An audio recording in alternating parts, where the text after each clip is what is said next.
Sí. Bueno, desde ya, muchísimas gracias por tu tiempo, por la predisposición.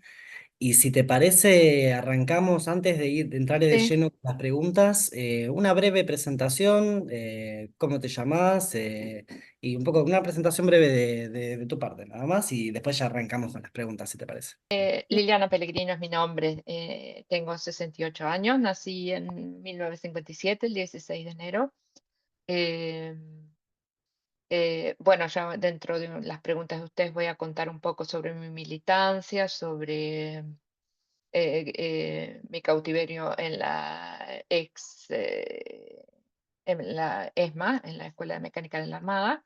Eh, pero también puedo agregar, digamos que salí del país en 1983, llegué a Suecia, o sea, hace 40 y pico de años ya, 42 años. Acá estudié trabajadora social y es lo que hice toda mi vida acá en Estocolmo, en Suecia.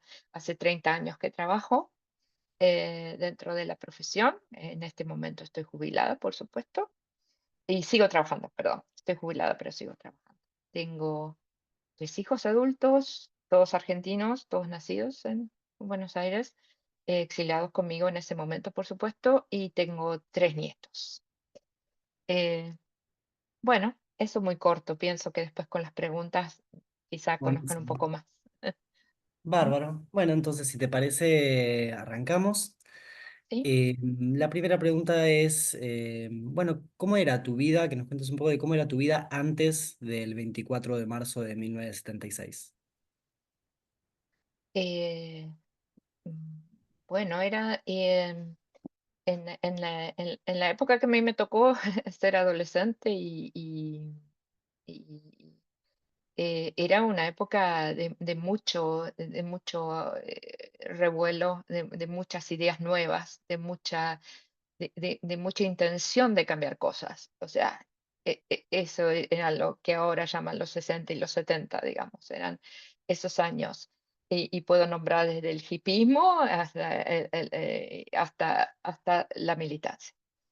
Lo que yo hacía, yo estudié, por supuesto, estudié en colegio de monjas primero, el cual nunca, no tuve la misma mala experiencia que tiene un montón de gente en cuanto a ese tipo de educación muy estricta y muy conservadora. Y después elegí una cosa que mi padre me apoyó, mi viejo me apoyó, pero era extrañísimo en esa época, elegí seguir la escuela técnica.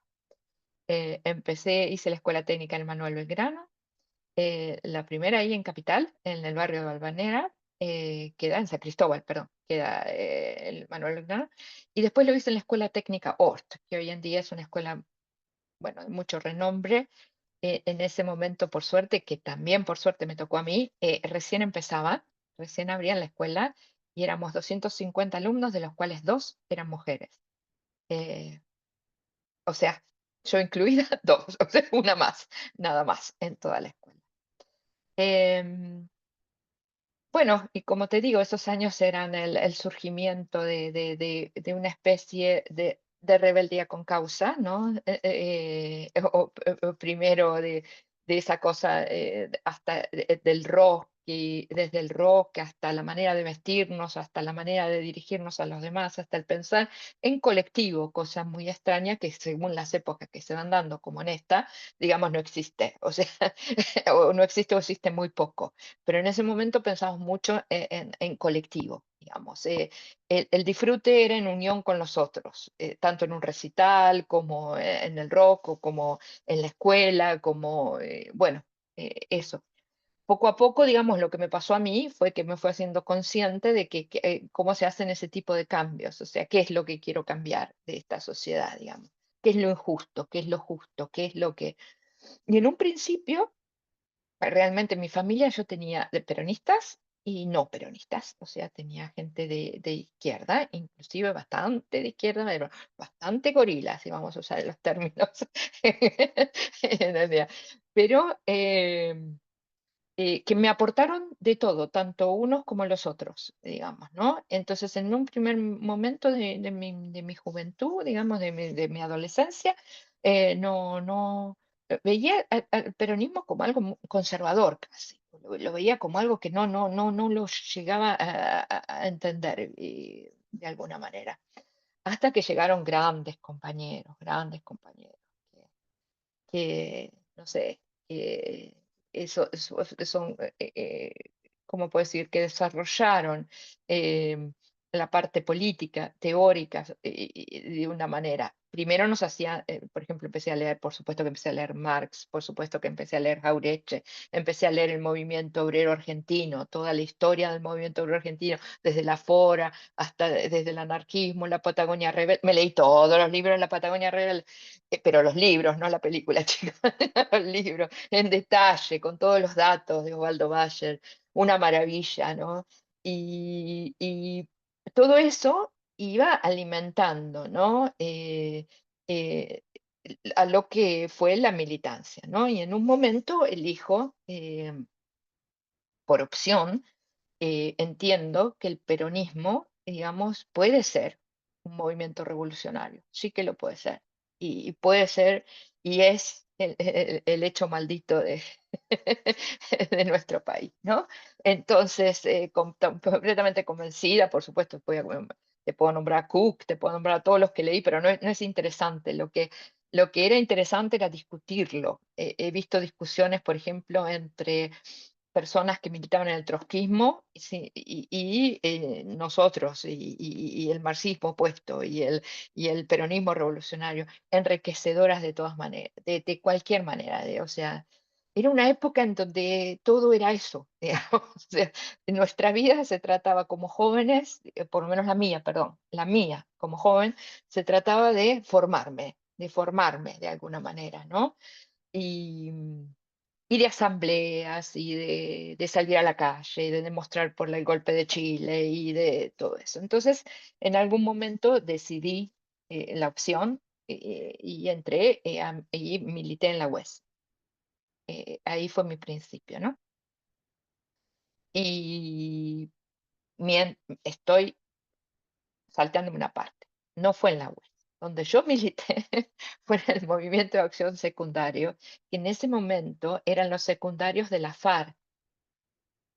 La FARC eran las Fuerzas Armadas Revolucionarias que se habían formado en aquel momento esperando a Che Guevara que viniera, o sea, que venía el movimiento, digamos, de liberación, lo venía trayendo él y se formaron como apoyo.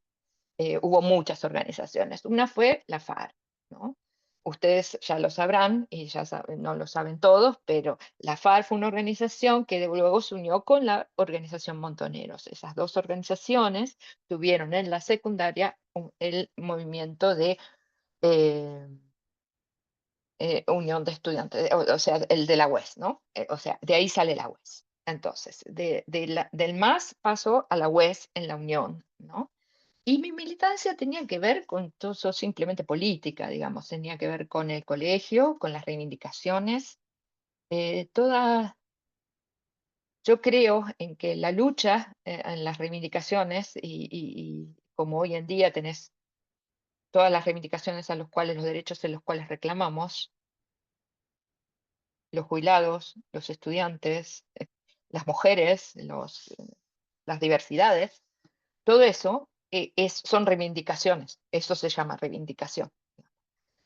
Luchando por reivindicaciones en el lugar que te encuentres, en tu trabajo, en tu escuela, en tu lugar, si es por las diversidades en eso, si es eh, eh, uno aprende, digamos, a militar. Esa es la militancia, o sea, luchar por las reivindicaciones, por los derechos que tenías que tener. En la secundaria teníamos unas tremendas ideas como participar nosotros mismos en el programa de estudio, formarlos nosotros mismos, digamos, juntos con los profesores, sentarse juntos con ellos, ¿no? Eran ideas a las que reclamábamos, digamos, tener participación en los programas de estudio, por ejemplo. Em, Eso era una cosa muy importante, ¿no? Entonces, bueno, esas eran luchas reivindicativas en las que yo participaba. Nunca fui absolutamente nada importante, o sea, nunca fui ninguna, ni dirigente, ni nada, simplemente acompañaba. Fui delegada de mi clase, por supuesto, y acompañaba todo, pero no. Entonces, bueno, mi formación política se trata de eso. Después de que termino la secundaria, yo soy técnica, una de las primeras, éramos 15 nada más, que éramos técnicos en computación, chicos programadores, en el año 75. Era una cosa muy novedosa y recuerdo eso porque la empresa IBM de ese momento nos ofrece trabajo. Yo tengo un compañero de clase que tengo alguna conexión que sigue trabajando, o sea, está jubilado ahora, perdón, pero siguió trabajando desde ese momento en adelante en algo que en ese momento no estaba desarrollado, no era lo que es hoy en día, ¿no? El medio que todos tenemos, o sea, al que todos accedemos, sino que era algo muy exclusivo. Bueno, termino ahí y no seguí en la facultad ahí, sino que decidí militar en la Juventud Peronista en el territorio. Como le decíamos nosotros, el territorio, ¿no? Que es un poco que se dice ahora también, pero en el territorio los barrios eran Valvanera, San Cristóbal. O sea, en ese barrio es el barrio de mi militancia. Yo vivía en Muñiz y San Juan, en el barrio de Boedo, y queda muy cerca esos barrios, digamos. Entonces ahí se dio entonces ahí ya hice militancia de territorio. En la militancia de territorio, bueno, lo que me tocó muy grato, por supuesto que puedo estar hablando un día, pero resumo y salto, pero una de las cosas más interesantes de la militancia, que a mí me parecieron las más interesantes, fue cuando afiliamos para el Partido Auténtico.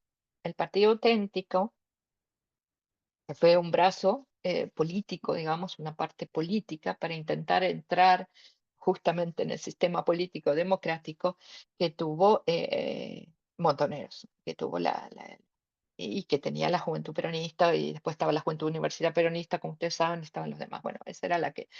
Y eso se presentaron en Misiones en ese momento, fue la única elección en que se presentaron y para que el partido sea un partido auténtico, vos tenés que tener firmas, vos tenés que tener afiliados, vos tenés que presentar una cantidad de números, eso se sabe, ¿no? Entonces a nosotros, a mí y a mis compañeros, hoy muchos de ellos desaparecidos, nos abocamos a afiliar a la gente en el barrio, ¿no? Y fue el trabajo más de ese momento, yo creo que en el que maduré más, en el que vine, claro, Valvanera es un lugar, no sé hoy en día, conozco Valvanera hoy en día, pero quiero decir, en ese momento ya era un lugar muy lleno de inquilinos de pensiones enormes, o sea, con mucha gente, o sea, de pocos recursos que había venido de otros lados para trabajar en la capital, digamos, por ejemplo, y que vivía en piezas de pensión, digamos, la mayoría eran pensiones, lugares así. Y nunca fue un barrio de gente muy adinerada, sino de clase media, digamos, media y media baja, con acceso quizá a la escuela, todo eso, pero no. Y después teníamos los inquilinatos, a los que llamábamos. También estuvo el movimiento de inquilinos peronistas, ese movimiento también existió. Y, pero nosotros, bueno, entrábamos en esos inquilinatos, entrábamos en las casas y simplemente decíamos, hola, nosotros somos compañeros de la Juventud Peronista y quisiéramos charlar un rato con ustedes sobre el Partido Auténtico. Y claro, uno se sentaba y a veces hablaba de eso y a veces hablaba, tomaba mate y hablaba del almacén, hablaba del precio, hablaba de las cosas que estaban caras, de los chicos que tenían, qué problemas tenían en la escuela. Bueno, entonces eso fue empezar a madurar en el hecho de la relación, lo que significa militar, que es el concientizar, el hablar, pero también el aprender, porque militar es aprender del que te está hablando. No es solamente decirle lo que vos tenés que decirle y crees que vos tenés razón, sino es escuchar qué es lo que el otro tiene para decirte, ¿no? Es como, para dar un ejemplo, el otro día yo pensé en, perdón, es una diversidad, lo pueden cortar, pero quiero decir, un desvío de lo que estamos hablando, pero yo pensé justamente en lo que pasó con Bullrich cuando la rechazó la gente en Bahía Blanca, y yo pensé, ¿cómo podés aparecer en un estado de emergencia sin un camión con algo para dar? O sea, es una impertinencia. Entonces, es una caradurez. O sea, esa gente está necesitada de algo. Vos la tenés que escuchar y atrás tenés que tener algo para dar, para ofrecer. O sea, o sea, yo, y lo pensé sinceramente, yo dije, no, no, no, realmente están desconectados, hay una desconexión con la realidad. El no escuchar a la gente cuando uno milita te desconecta también de la realidad. Vos, o el no militar también. Pero quiero decir, cuando uno hace una tarea de militancia, tiene que aprender a escuchar. Y yo escuché mucho y creo que maduré mucho. Y bueno, chicos, después vino, esto fue todo antes, fue una época de felicidad muy grande, muy grande. Y yo lo recuerdo como la época más feliz de mi vida y de la cual para nada me arrepiento, absolutamente de nada. Y donde conocí a la gente más inteligente, más capaz, eh, más generosa que he conocido en mi vida. O sea, que son los compañeros, ¿no? Que hoy no están. O sea, gente que sinceramente jóvenes, jóvenes, muy jóvenes. Yo les estoy hablando eh, de mis 18 años, 19 años. O sea, estoy hablando de una cosa, y de gente de esa misma edad o un poco más grande, no importa la edad. Lo que quiero decir que esa fue una época realmente de mucho crecimiento para mí. Y creo que una pérdida. Yo siempre digo, ¿no viste que la gente del capitalismo te dice, te dicen que la gente es prescindible, ¿viste? O sea, si vos tenés 10 obreros, echás 10 obreros, vienen 10 obreros igual, ¿no? Yo les aseguro que hay gente imprescindible y que es todo mentira. O sea, la gente, cada uno de nosotros somos imprescindibles. Cada uno de esos compañeros que no están son imprescindibles y fueron, y seguirán siendo imprescindibles. Cada uno de ellos nos falta a todos nosotros.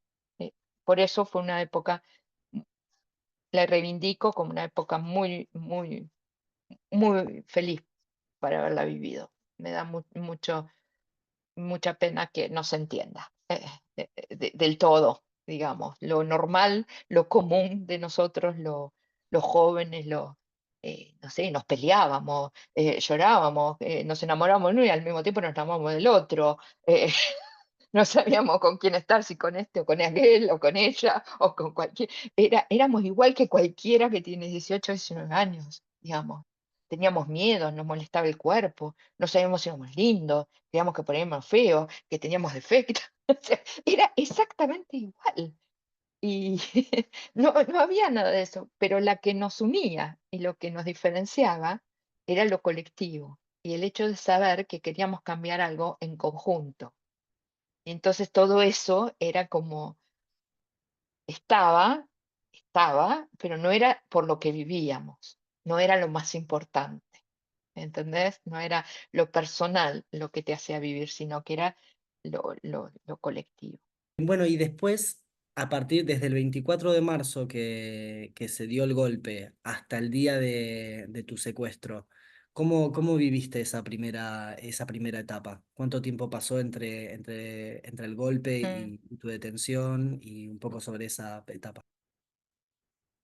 Eh, bueno, eso es justamente lo opuesto de lo que acabo de contar. Digamos, es exactamente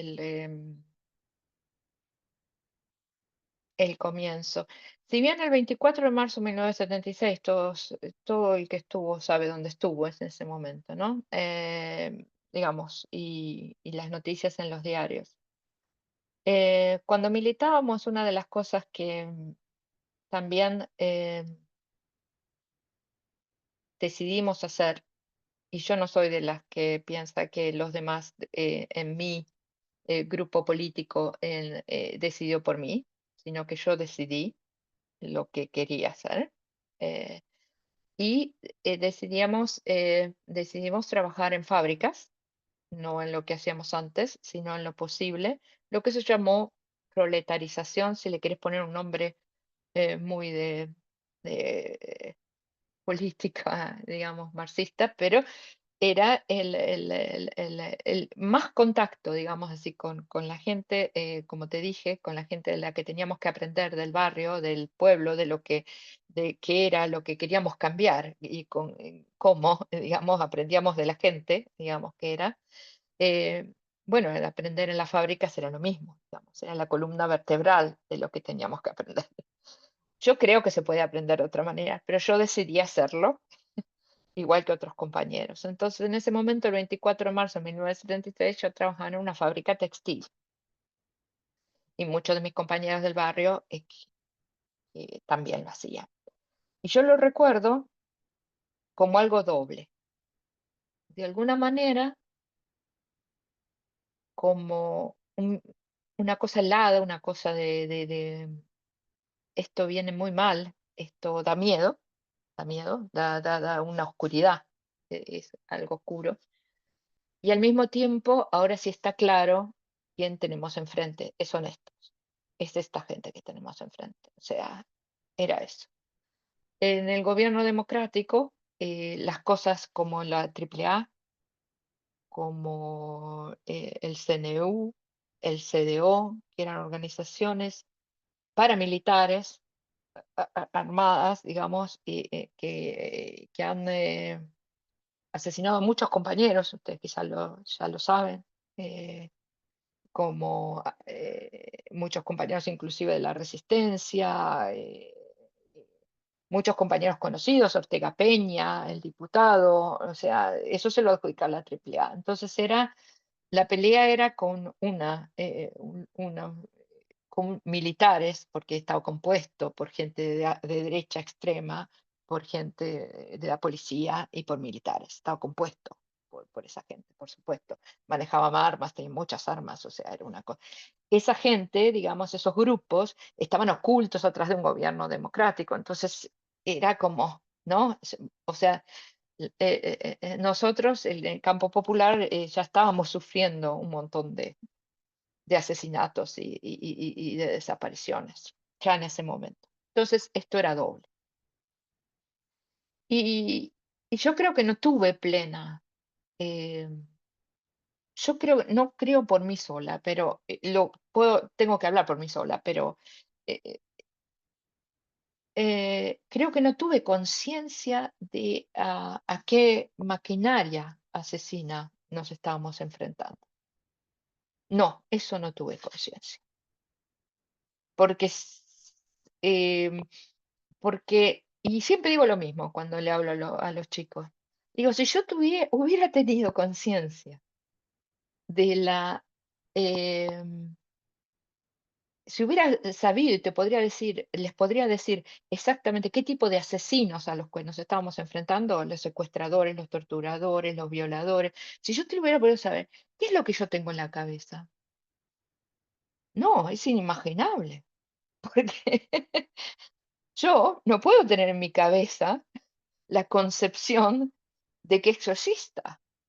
Y no la teníamos, y no la ten yo digo por mí, bueno, pero yo estoy segura que muchos compañeros, para nuestro era, bueno, moriremos de un tiro fusilados en la Plaza de Mayo, moriremos en la cárcel porque no nos dan de comer, moriremos o sea, el imaginario del militante, digamos, era, bueno, me pegan un tiro y me muero. Lo digo, por lo menos el mío. Y decía, bueno, sí, sí, es la lucha, ¿no? Quizá es parte de eso, lo asumimos. No me gusta, yo quiero vivir. Nosotros queríamos amar, ser felices, vivir, tener hijos. Nosotros no teníamos nada que ver con eso el amor no no no sé, es un absurdo el que me plantee alguien que nosotros teníamos algún amor a la muerte, porque no existía eso, no existía. Ustedes habrán leído cosas de compañeros desaparecidos, ustedes habrán leído poesías que escribieron, ustedes habrán dicho palabras. ¿No te ven la gana de morirse? ¿En quién? ¿En cómo? No existe eso, no existía. Teníamos miedo, teníamos mucho miedo, pero sabíamos que, digamos, estábamos convencidos de que teníamos que cambiar algo, que había algo que hacer y que estábamos ante los peores, pero nunca, nunca llegamos a tener la verdadera conciencia de qué tipo hasta qué grado de gente. A mí me gustaba mucho, como les decía que yo leía mucho, yo leí desde los 6 años, leí siempre muchísimo, me gusta mucho leer. Y leía mucho toda la Segunda Guerra Mundial, porque es importantísimo también para entender la política internacional, chicos. Leer la Segunda Guerra Mundial, no sabes las ideas que te da de lo que está pasando en Ucrania o de lo que está pasando en otro lado. Son muy importantes. ¿Por qué? Porque todo se trata de dinero. ¿Viste cuando Cristina dice "Es la economía estúpido"? O alguien dijo, no dijo Cristina, pero lo repite continuamente, ¿es la economía estúpido? Es la economía, chicos. Si ustedes siguen la economía, ustedes van a seguir. Primero, el golpe, eso sí lo sabíamos, el golpe estaba dado para mantener en la miseria a la gente. El golpe era dado para imponer un sistema económico que es exactamente el mismo que se está queriendo imponer en este momento. Es exactamente el mismo. Es vender todo lo que tenemos, toda la patria, todos los recursos, todo lo que tenemos, a coste, a cuesta del sacrificio de la gente y de la miseria de nosotros, de los trabajadores y del pueblo. Eso es lo que se hace. Hasta, y yo te juro que entiendo, hasta los que votaron a mi ley esto no lo entienden. Yo lo sé, porque no quiere decir que lo, pero yo les aseguro que es exactamente igual. En ese momento no lo hicieron como este, sino que lo tenían que hacer. ¿Por qué? ¿Por qué tuvieron que hacer? Porque si cada uno de nosotros nos hubieran dejado, una vez lo dijo alguien, ¿ustedes se imaginan si en vez de hacerlos desaparecer a esta gente, a estos compañeros que yo les estoy hablando, a esta gente irreemplazable, las hubieran dejado en la cárcel y las hubieran dejado viva? Es otra la historia, es otra la historia, porque vos lo seguís teniendo en contra. Vos lo seguís teniendo peleando contra vos. Entonces era imposible la legalidad de la dictadura. ¿Y cómo imponían el sistema económico al cual nosotros teníamos clarísimo que iban a hambriar al pueblo? Entonces, esta fue la peor, porque la crueldad con la que se ensañó todo lo que pasó. Y yo una vez dije, y lo sigo sosteniendo, cuando empezaron a secuestrar a los compañeros, cuando empezaron a caer los compañeros, ustedes saben que nosotros llamábamos caída al que te secuestren y es una palabra que a veces la digo y digo, entenderá los chicos lo que digan, pero bueno, no los chicos, sino que la gente que no lo vivió, quiero decir, pero bueno, cuando empezaron a secuestrar a los compañeros y los compañeros a no estar en cárceles, no estar en ningún tipo de lugar, digamos, yo seguí pensando, y yo con muchos, que estaban vivos en algún lugar, que era imposible, imposible que matara esta cantidad de compañeros, que era imposible, que no, yo no lo podía, no lo pude procesar. Lo procesé cuando a mí me secuestraron. Ahí me di cuenta que sí, que esa era la única verdad. Pero antes de eso, yo creo que ni lo pude procesar ni lo quise procesar. Y no tengo por qué procesarlo, porque el horror lo tienen ellos y yo no tengo horror en mi cabeza. El horror se los regalo a ellos. Ellos son los del horror. Entonces ellos sí podían. Entonces fue una época terrible. Una época en donde a partir de esta persecución yo dejé de ver a mis padres, por ejemplo. No importa mi historia personal, pero todo esto que te cuento es de muchos, lo comparto con muchos. Tuvimos que irnos de nuestra casa, tuvimos que mudarnos yo a otros lugares. Ya estaba embarazada de una nena, yo me quedé embarazada a los 19 años. Tenía tuve la nena en mayo del 77, así que te puedes imaginar que estamos en el medio. Em, pero la peor la peor tortura era la caída, las caídas y las caídas. Hoy no está Pedro, mañana no está Juan, pasado no está el otro. Voy a hablar de la compañera que ella no, la compañera no está, cayó en la cita tal. Era continuo, continuo. Y todo tu alrededor es como si yo te dijera que todo el grupo de amigos que ustedes tienen en este momento, de un día para el otro, o en el tránsito de 3 meses, 4 meses, 5 meses, no existen. Creo que cualquiera se lo puede imaginar, que no existe. Todo lo que viste no existe. Ya no tenés más referencias. Yo ter bueno, esto me pone muy triste, pero lo tengo que decir porque quiero que tengan conciencia. Lo que significa perder gente a los 19 años o a los 20, como yo, significa que las anécdotas que vos tenés con tus amigos cuando te tomaste una cerveza en Corrientes, no la tenés más, porque ese amigo no está más. Lo que vos hablaste con él no existe, porque lo tenés solo vos. No tenés un testigo, no tenés el espejo. Eso es una tortura, eso es un crimen. Dejarte sin espejo es el trauma más grande que nos han dejado a todos los que sobrevivimos. Todos nuestros compañeros nosotros pensamos en colectivo, nuestros compañeros eran nuestros espejos. Vos te veías a través del otro, el otro te criticaba y vos lo criticabas a él, el otro te corregía y vos lo corregías a él, el otro veía tu vida y vos la veías la vida del otro. Era importante en eso, como son los amigos. Yo no digo que es diferente, es exactamente igual. Lo que quiero decir es que aparte está la lucha, el convencimiento y cómo nos alentábamos. Y todo eso, todas esas conversaciones, todas esas todo eso en mí, tan solo en mí. Eso es una cosa muy traumática. Y perderlo a los 20 años, sí. Por eso esa época fue terrible. Y en esa época fue terrible para todo el mundo. Porque yo hablo de nuestros compañeros, hablo de mí, y de nuestras huidas. O sea, yo pasé hambre, yo pasé, no tuve para comer. O sea, todo lo que significa huir. Huir continuamente, esconderse, pasar de un lugar al otro. Y después tuve mucha suerte porque, digamos, no caí hasta no me secuestraron hasta el 78. Eso no es tener suerte, pero quise decir, em, eh, viví, es al revés. Yo diría que el trauma se aumentó más porque cuando ya quedaban muy pocos de los compañeros que yo conocía en libertad, cuando yo caí, cuando me secuestraron en noviembre del 78, muy pocos. Y el último, bueno, el último de los compañeros, y yo cuando hablo de los compañeros estoy hablando del barrio, estoy hablando del territorio, estoy hablando de la juventud peronista, estoy hablando con los que yo militaba políticamente. De eso estoy hablando. No puedo hablar de otra cosa porque es mi única realidad, digamos. Así que esa fue mi realidad. Entonces, de esos compañeros que militaban, mucha gente también me preguntó una vez que si cuento la anécdota de la placita de Saavedra en México. Hay una placita en Saavedra en México, atrás del industrial, que está ahí. El industrial está en Independencia, entre Jujuy y Saavedra. Ahí hay un industrial, en Independencia, en la avenida.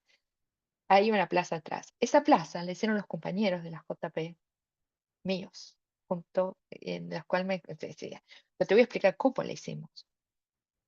En esa plaza había un instituto de monjas, tipo, ¿viste? Cuando los huérfanos o algo por el estilo, una cosa horrible, que no existía, se vino abajo, se derrumbó. Yo te estoy hablando del año 75, 76. Eso se derrumbó y quedó en un baldío. Ese baldío eh, era muy lúgubre a la noche y los vecinos del barrio que militábamos nosotros, o sea, con mis compañeros, le tenían un poquito, le tenían temor a eso. Y un día violan a una niña de 12 años, arrastrándola hasta ese baldío. Un hecho trágico, terrible. Entonces, claro, se conmociona todo el barrio porque no hay luz en el baldío, no había entrada, pero los paredones tapaban lo que vos podías hacer ahí adentro, una cosa así, ¿no? Y a un compañero o a los compañeros, no me acuerdo, yo incluida, se nos ocurre, ¿y si rompemos todos los muros y limpiamos el terreno y acá no hay plaza y se hace una placita? Como nadie, el colegio estaba para el lado de adelante, no era propiedad del colegio, era propiedad de ese asilo que nadie hacía nada. Dicho hecho, che, nos juntamos un domingo, y yo tengo un escrito de eso de la placita. Ahí estaba, los desaparecidos de ahí son Nora Friedman, Rodolfo Sarmiento, Daniel Echeverría, bueno, un montón de compañeros que te podría nombrar. Eh, Y nos juntamos con los vecinos y che, los vecinos trajeron, ¿viste esas cosas que se usan en la construcción? Unos martillos así enormes, que eso, ¡pa! Eso que le das. Bueno, jóvenes, nosotros nos pusimos a obra junto con los varones y rompimos todos los muros y limpiamos todo el terreno de vidrios, de basura, de cosas. Y jugamos un partido de fútbol con los vecinos cuando terminamos de limpiar. Fue una de las vivencias más hermosas que tuve en la militancia. Bueno, ahora que te lo estoy contando a vos, digamos, yo no tengo a nadie de los que jugó ese partido de fútbol. Para eso vino la neta. Y eso es tremendamente traumático. Ese festejo, esa cosa, bueno, o sea que esa es la peor época. Y yo diría que en mi alma, en mi interior, eh, inclusive casi igual que un cautiverio, casi igual que el secuestro, igual, porque yo no sentía, eh, después de eso, digamos, vivía con por mis hijos, digamos, sabía que tenía que seguir peleando, sabía que tenía que pelear, pero había heridas que ya no se curaron nunca, había cosas que nunca y nunca se van a curar, o sea, es así, o sea, de ese momento no. Eh, bueno, así ustedes saben, ya la historia de la dictadura no la tengo que contar mucho más, o sea, creo que han visto, eh, y hay testimonios, y por supuesto libros y un montón de cosas sobre esa etapa de Videla, Agosti y cuáles son sus planes y Macera, digamos, y sus planes. Hay mucha literatura, mucho material sobre eso.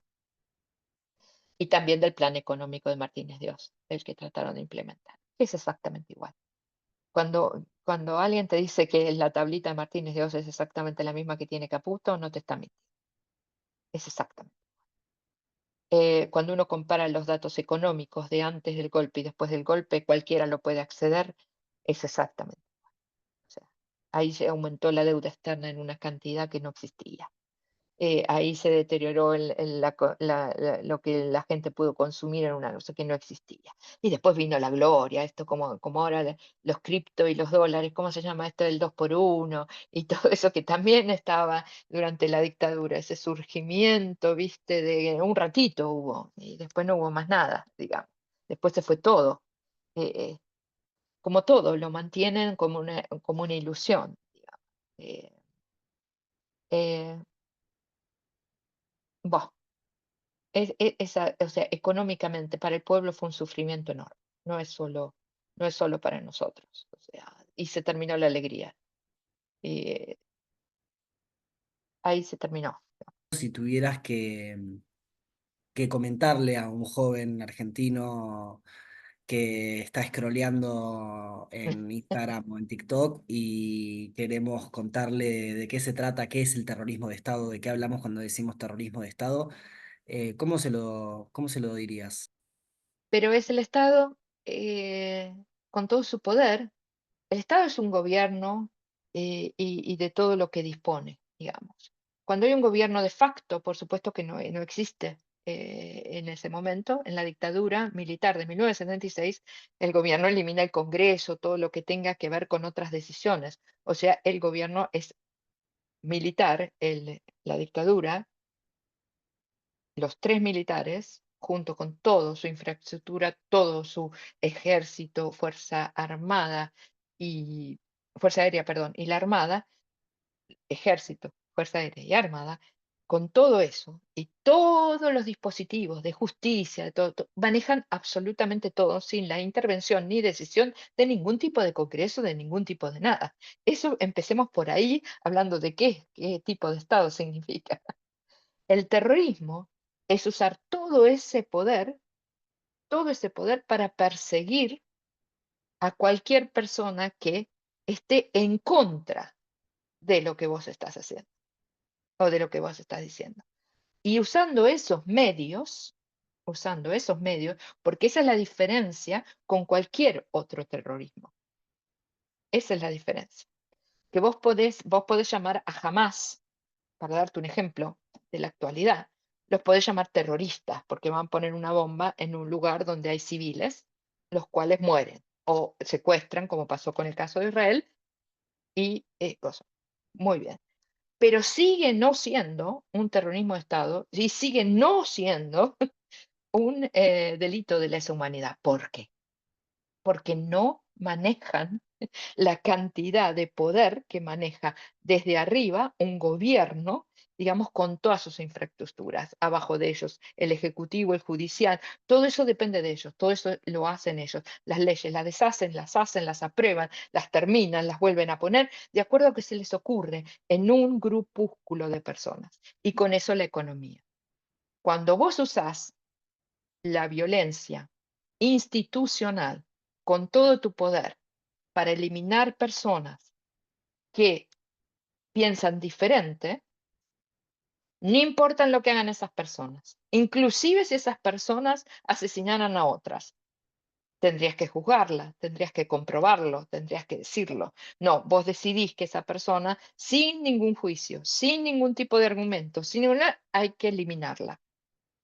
Y no solo hicieron eso, digamos, para explicar más todavía, sino que no la eliminaron diciendo, hoy elimino a Liliana Pellegrino y la fusilo en tal lugar, o digamos, no, no, sino que la eliminás completamente, que es la figura del desaparecido de la que habló Videla. No existe, no está ni deja de estar. No, no, no. Está desaparecido, comentó Videla. Esa es la maquinaria.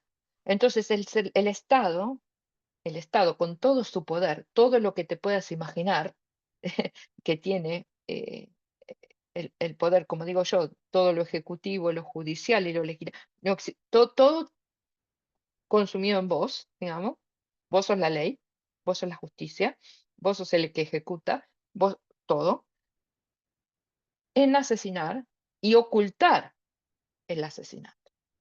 O sea, no hay ninguna duda de que fue así. O sea, que lo nieguen, bueno, que sigan negando, pero que esto es exactamente como yo lo digo, está en las leyes internacionales. Todo lo que, por eso existe el de lesa humanidad, por eso existe el delito de lesa humanidad. Por eso siempre fue un delito de lesa humanidad, porque vos no podés usar todo eso para eliminar a tu oposición. No, no, no, no, no es así. Estamos en, volvés a una especie de Alemania de Hitler o volvés a, bueno, a otras dictaduras en África que también fueron exactamente iguales, Sudáfrica, el sistema del apartheid, o sea, tenés varios ejemplos, pero eso fue la nuestra. Para mí eso es una explicación mía. Hay teóricos como Ferenstein que te puede dar, pero a él no le gusta que digan terrorismo de Estado, ¿no? Pero dice que no le gusta la palabra terrorista, Ferenstein. Lo conocen, ¿no? Es un sociólogo argentino. eh, y es muy bueno. Pero a él le molesta dice que alcanza con, que es una genocida.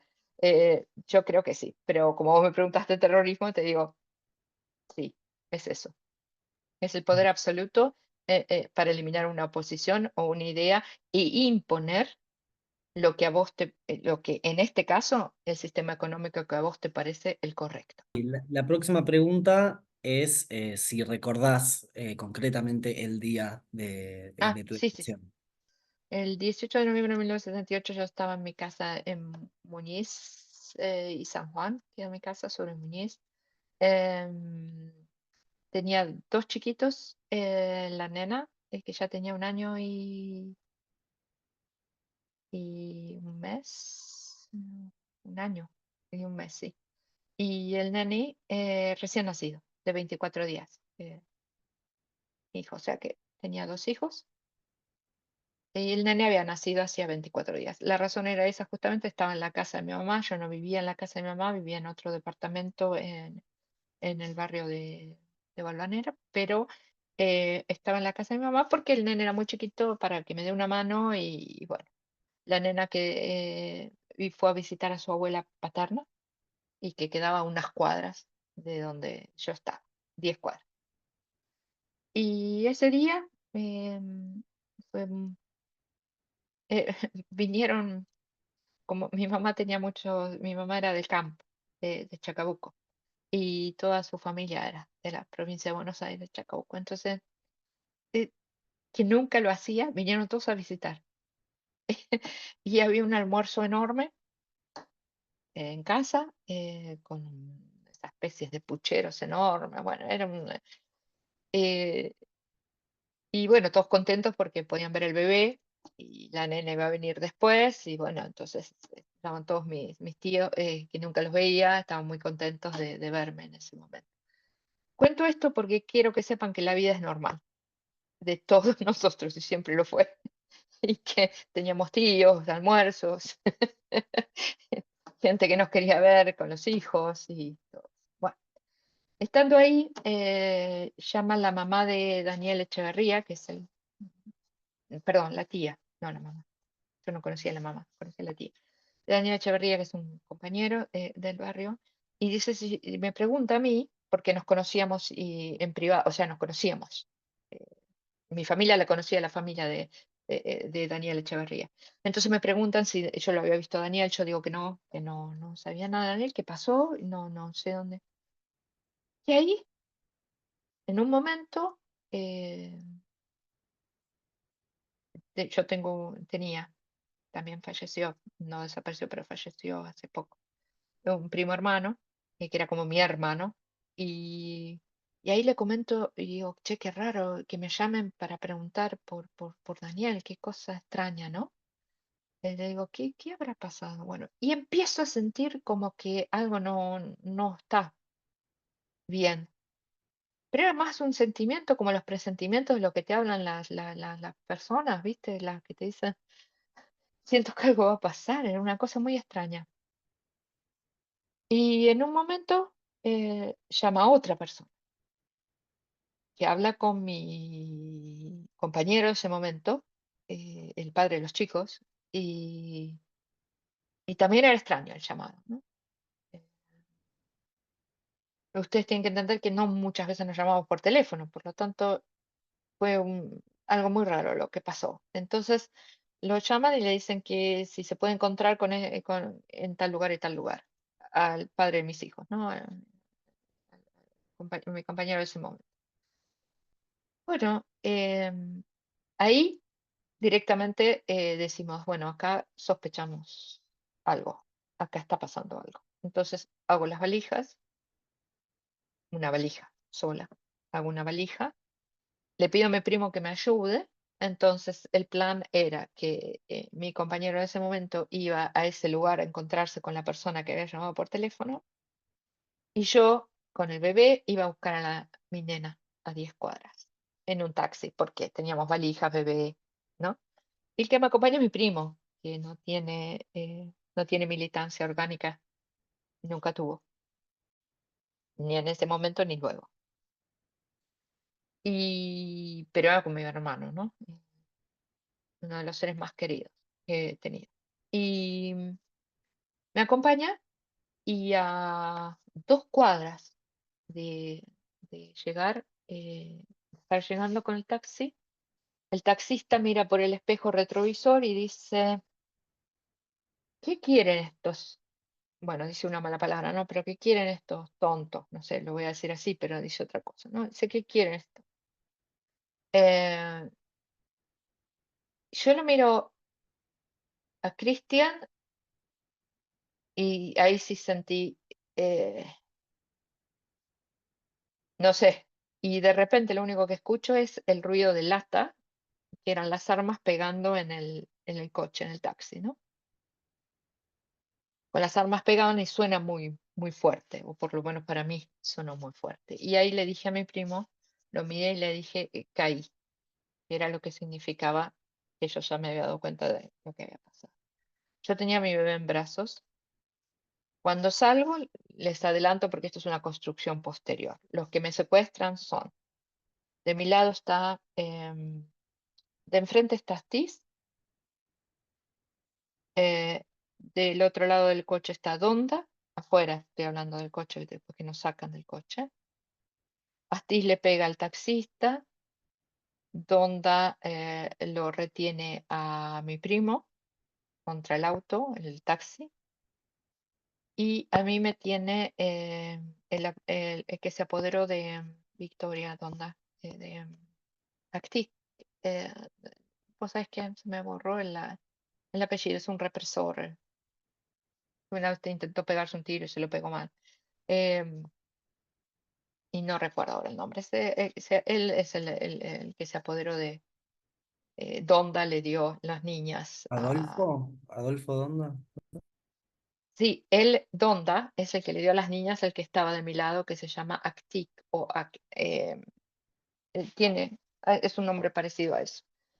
Entonces, Astis, Donda y Actic, o como se llame, eran los tres que estaban en ese momento. En- Yo grito que mi primo no tiene ninguna militancia, que no, que es mi primo. Eso es lo que grito. Es mi primo, no tiene nada que ver. ¿Digo? En un momento creo que como un reflejo, yo tengo al bebé acá, eh, tiene 24 días el bebé, o sea, claro, ¿no? Y yo tengo en ese momento 21 años. Entonces el bebé lo tengo acá y yo quiero escapar o no sé qué hago, es un reflejo, es como si yo quisiera moverme, digamos, y lo que hace el que está el represor al lado mío es levantarlo al nene de la ropa, o sea, lo cuelga, como diciendo, y me dice, ¿a dónde vas? Yo lo vuelvo a levantar los brazos, por supuesto, lo vuelvo a agarrar. Y bueno, no sé ahí nos viene un Falcon color naranja, recuerdo, no era verde, y nos ponen a todos en ese Falcon. A mi primo adelante y a mí atrás. A mi primo adelante con dos personas y a mí atrás con una sola.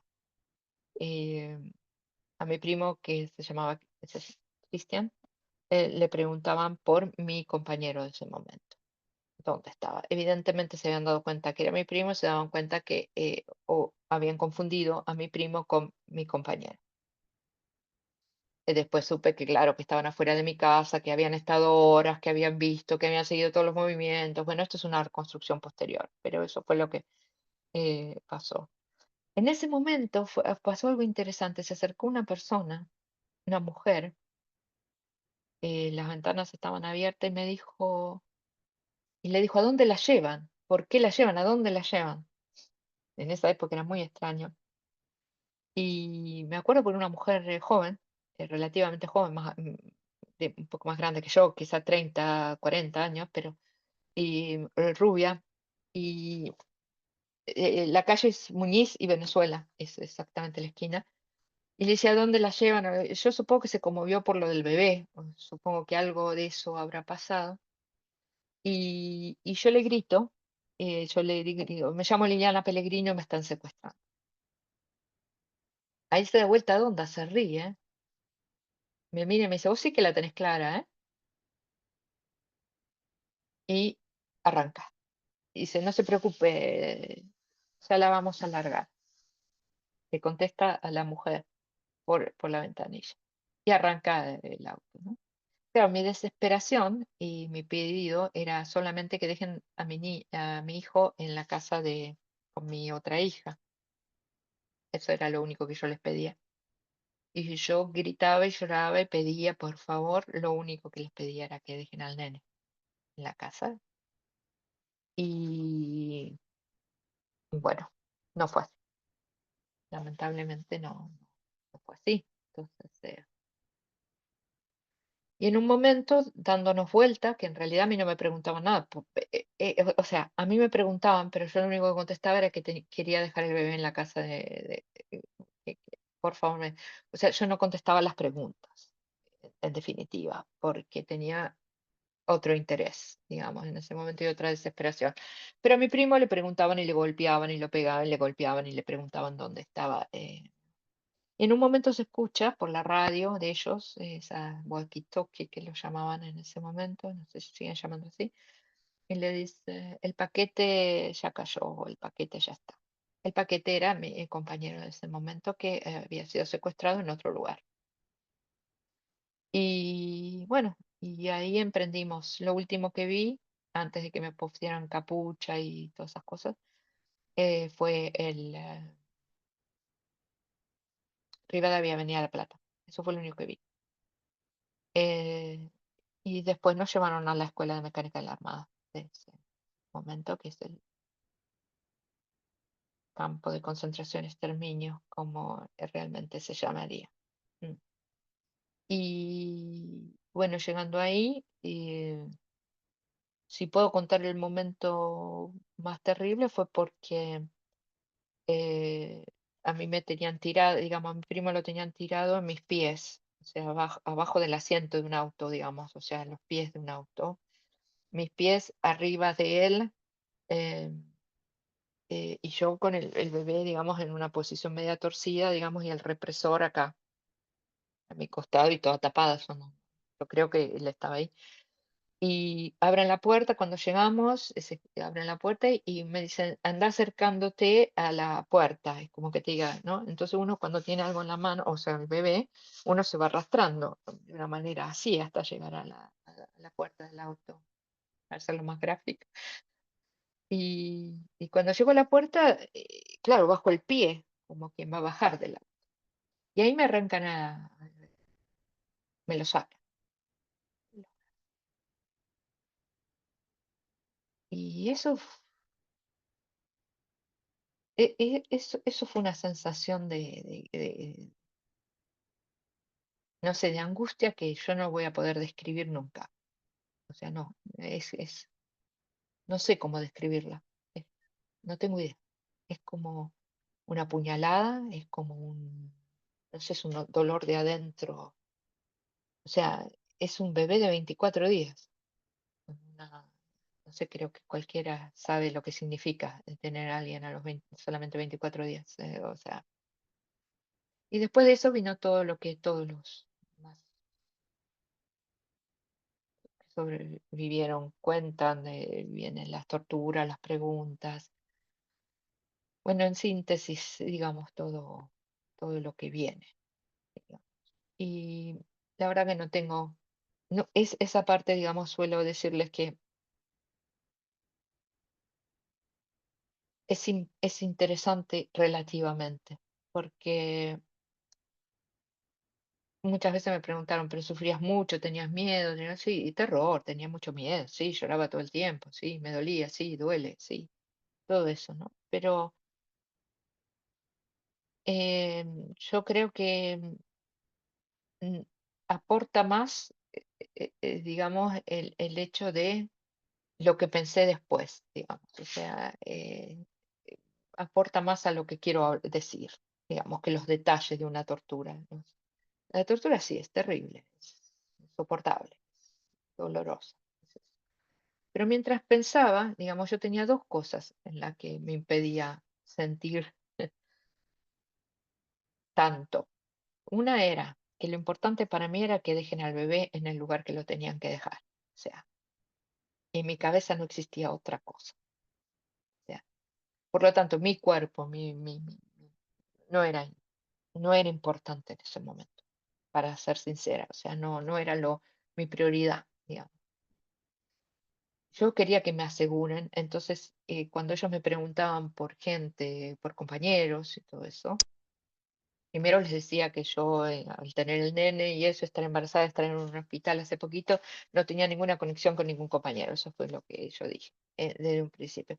Y después, cada vez que me preguntaban, le contestaba dónde está el bebé y por qué no se lo llevan a mi papá y a mi mamá, o se lo llevan a la abuela. Entonces ellos me preguntaban y yo decía, ¿dónde está el bebé? Porque así, repetitivamente, sin parar, todo el tiempo. Esa era una de las cosas. La otra es que en mi cabeza fui reconstruyendo, y dije, bueno, evidentemente puede ser que Daniel Echeverría esté acá adentro, puede ser que Enrique Fuchman, Cacho, también esté acá adentro porque estaba en casa y salió de casa antes que yo, mi primo evidentemente, porque había estado conmigo, y mi compañero. Estoy haciendo una rápida recuento y digo, yo no tengo nadie más de qué hablar. Y convencida de que Eso es una cosa interesante, porque hasta el día de hoy, no sé, hasta el día de hoy yo tengo una dificultad tremenda que nunca tenía antes, de recordar nombres y cosas por el. En ese momento dije, todos los nombres no existen los nombres de nadie, no voy a buscar en mi registro. eh, y es una cosa que a mí me sirvió para no torturarme con qué tenía. Pero ellos tenían datos, por supuesto, y te insistían en determinados datos. Y yo contestaba que hasta que no el bebé no sea entregado, yo no tenía nada que hablar con ellos. Era más o menos mi postura, y no era una postura valiente, pero para nada. Era lo que pasa que esta gente, como yo dije, como yo no la puedo describir, ¿cómo vas a describir a esa gente? O sea, es difícil saber cómo siente, qué piensa, no podés, porque vos no sos ese tipo de persona, entonces no, es imposible. Entonces, yo creo que ellos no se daban cuenta que a una madre, cuando tiene un hijo a los 24 días, vos no la podés convencer absolutamente de nada más de que tiene que salvar al pibe. O sea, no existe, no existe ni en el reino animal. O sea, no, no es una valentía, es, es algo pura, exclusivamente humano. O sea, y ahí me di cuenta que esta gente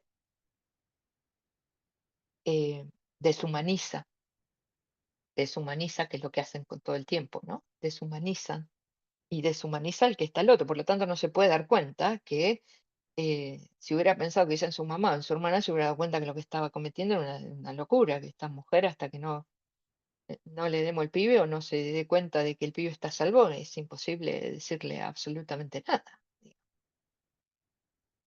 Es un problema de preservación, no, no sé cómo explicarlo, es algo natural, no es valentía.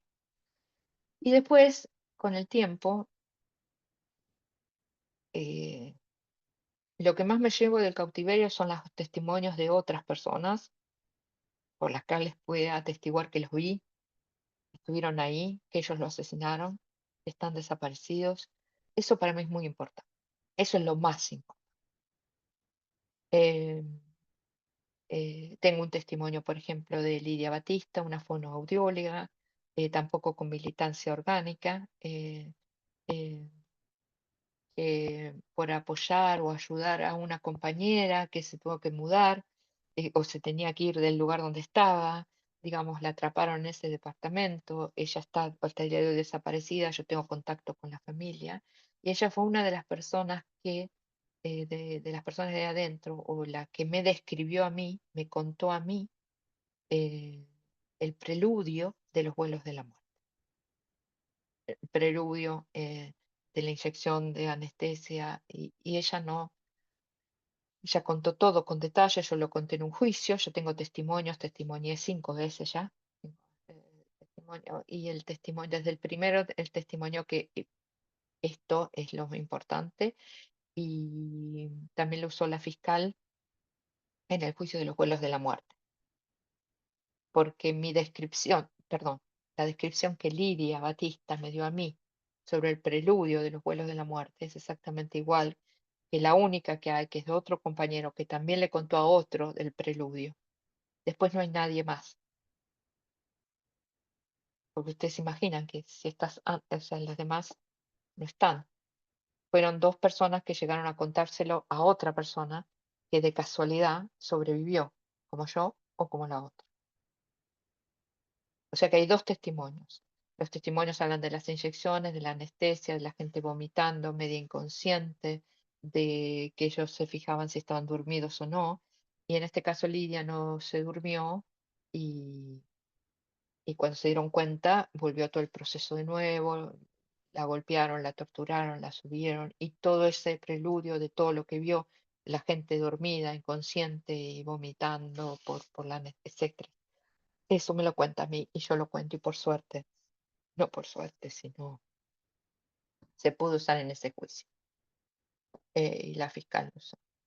Fue cuando lo leí, porque yo estaba acá en ese momento, no estaba en el.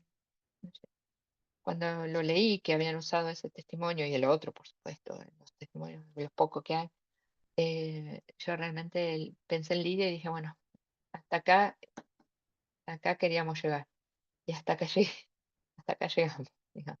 Fue la reivindicación para ella. Por eso, de mi cautiverio, si les más que interesar de contarles, de mí, digamos, lo que más sirve es los que vi con vida y no están. Ese es mi testimonio más importante. Y para los militantes les quisiera decir algo, eso sí, en cuanto a cómo uno mantiene.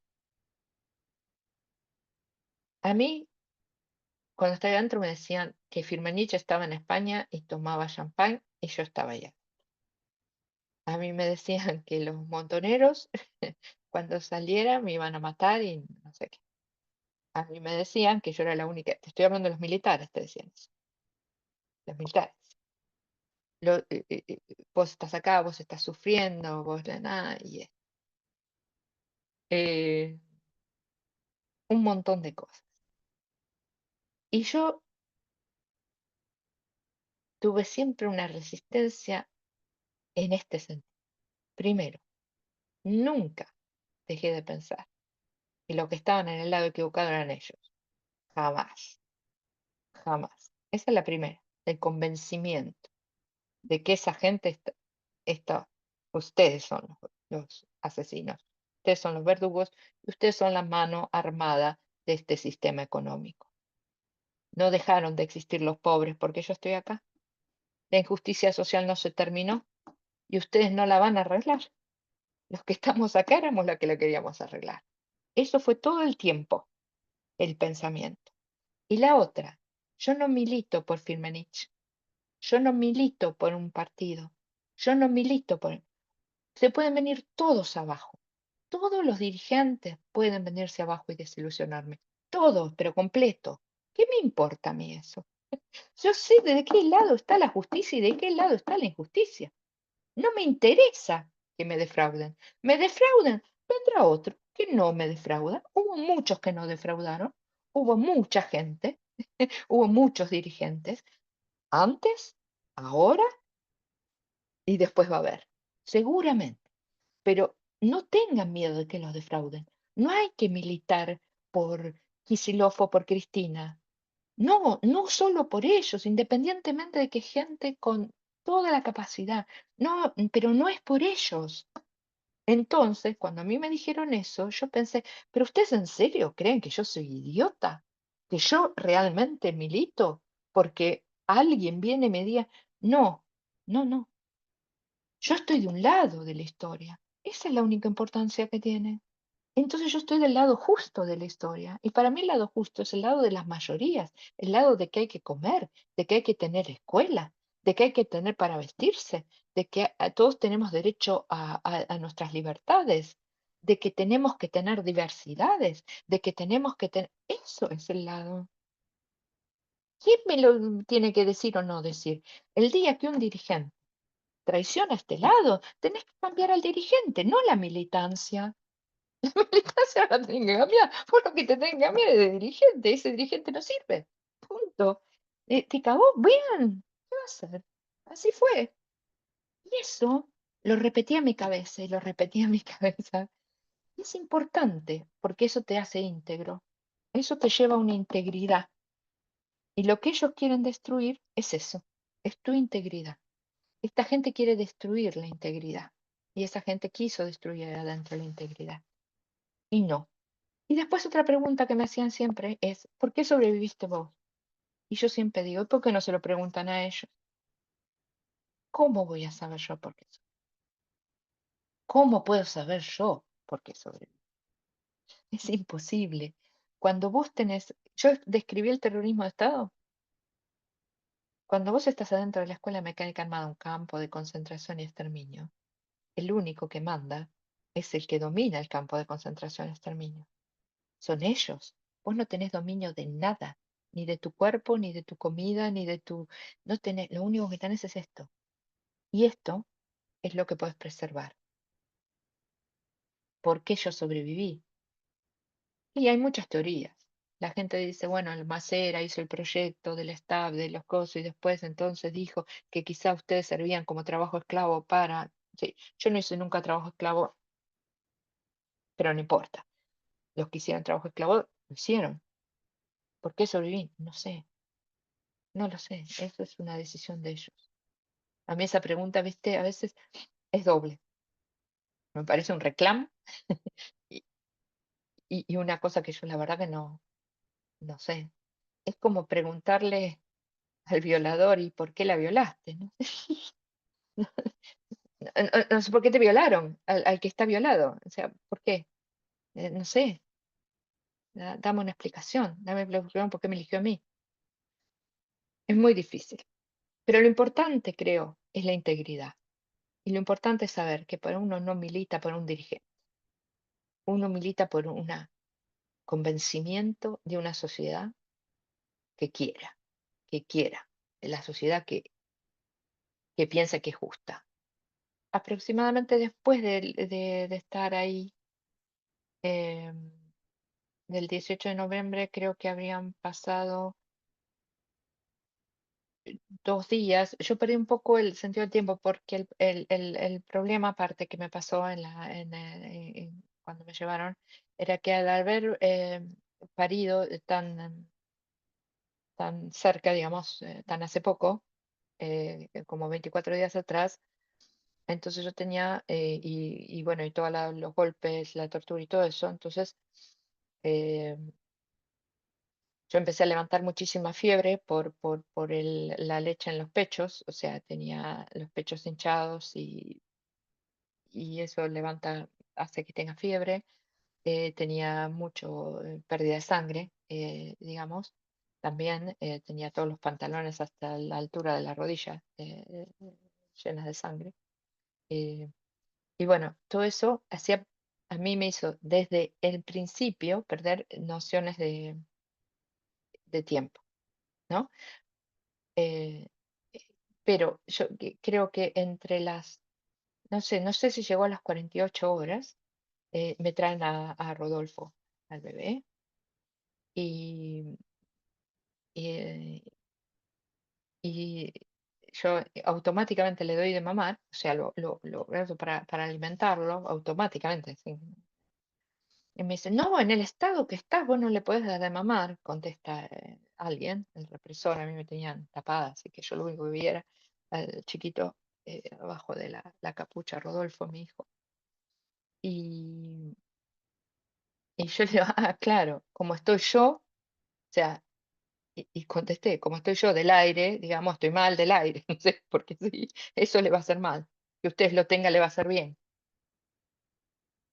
Eh, y se hizo un silencio, ¿no? Entonces me dejaron amamantarlo y, y se durmió, como pasa luego los bebés tan satisfechos, digamos, se durmió. Entonces lo apoyé y me acuerdo que tenía una mantita celeste. El colchón ese donde nos tenía es una especie de goma pluma llena de sangre, de transpiración, olía horrible. Entonces extiendo la mantita y pongo al nene arriba. Y ahí me dicen que van a buscar a mi primo, que va a hablar conmigo y que mi primo y el bebé se van a ir. Eh, van a volver a casa.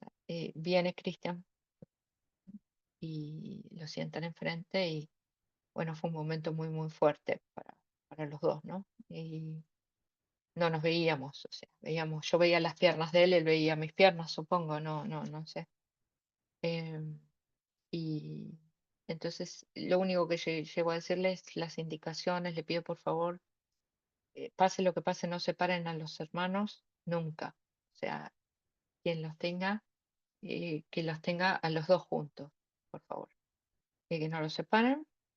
em, Mi primo no dice absolutamente nada, o sea, hablar era delatar cosas o hablar era, ¿de qué podíamos hablar, digamos? Él no me podía preguntar nada y yo tampoco le podía preguntar. Por supuesto, él me dijo, ¿estás bien? Yo digo, sí. Él le pregunto, ¿estás bien? Me dice, sí. O sea, fue lo único. Y nosotros no íbamos a dejar tranquilo uno al otro, así que no hubo mucho más que hacer. Y bueno, y ahí me dicen que él se lo va a llevar un momento.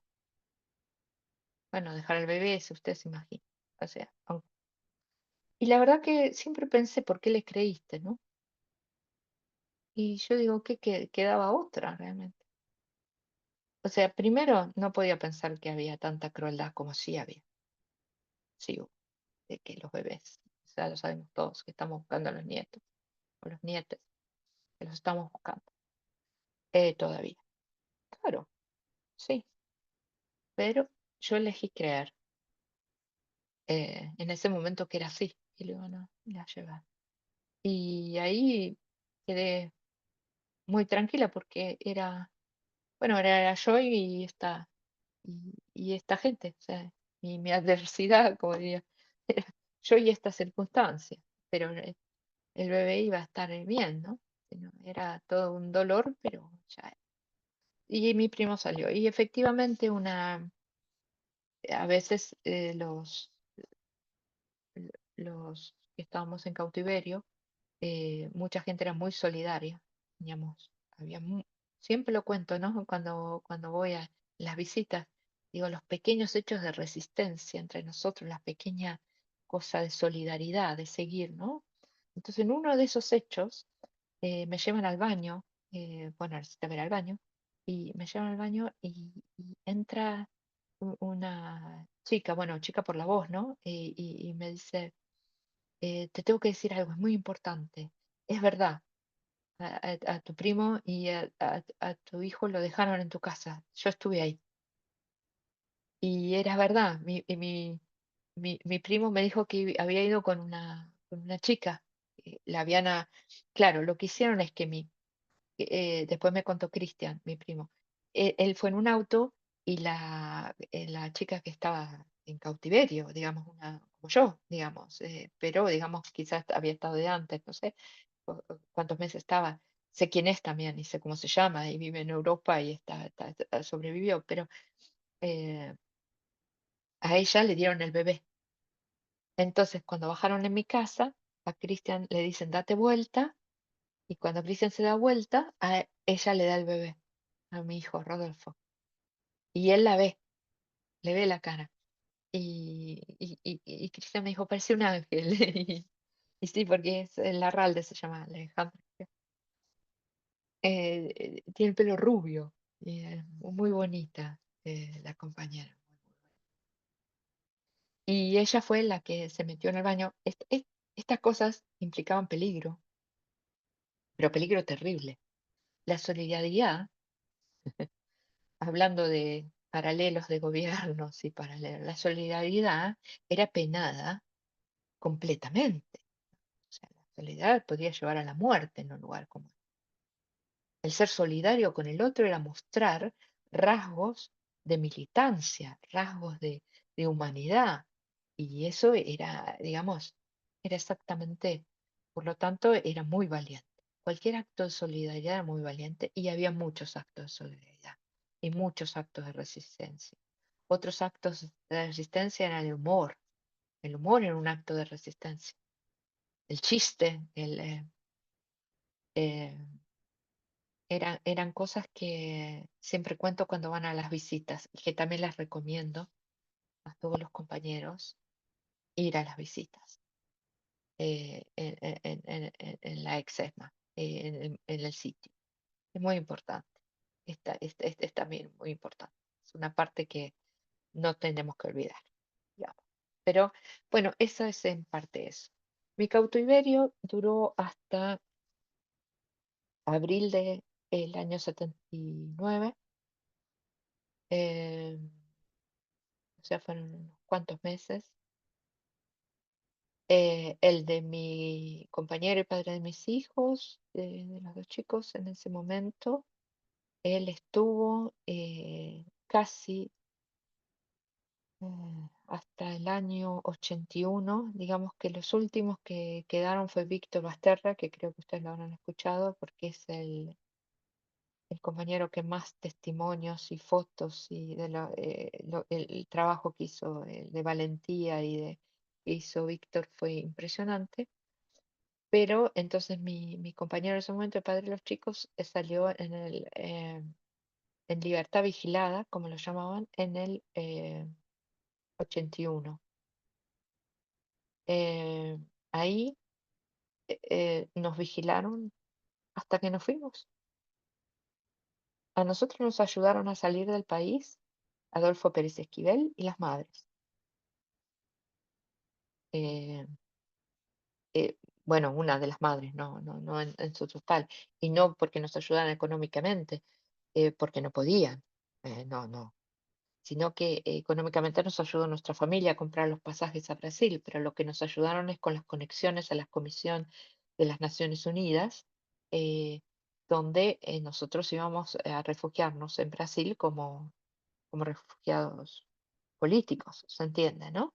Entonces ellos nos ayudaron. La última visita de los represores la hizo Smith, un represor que está adentro, enjuiciado y por suerte encarcelado, eh,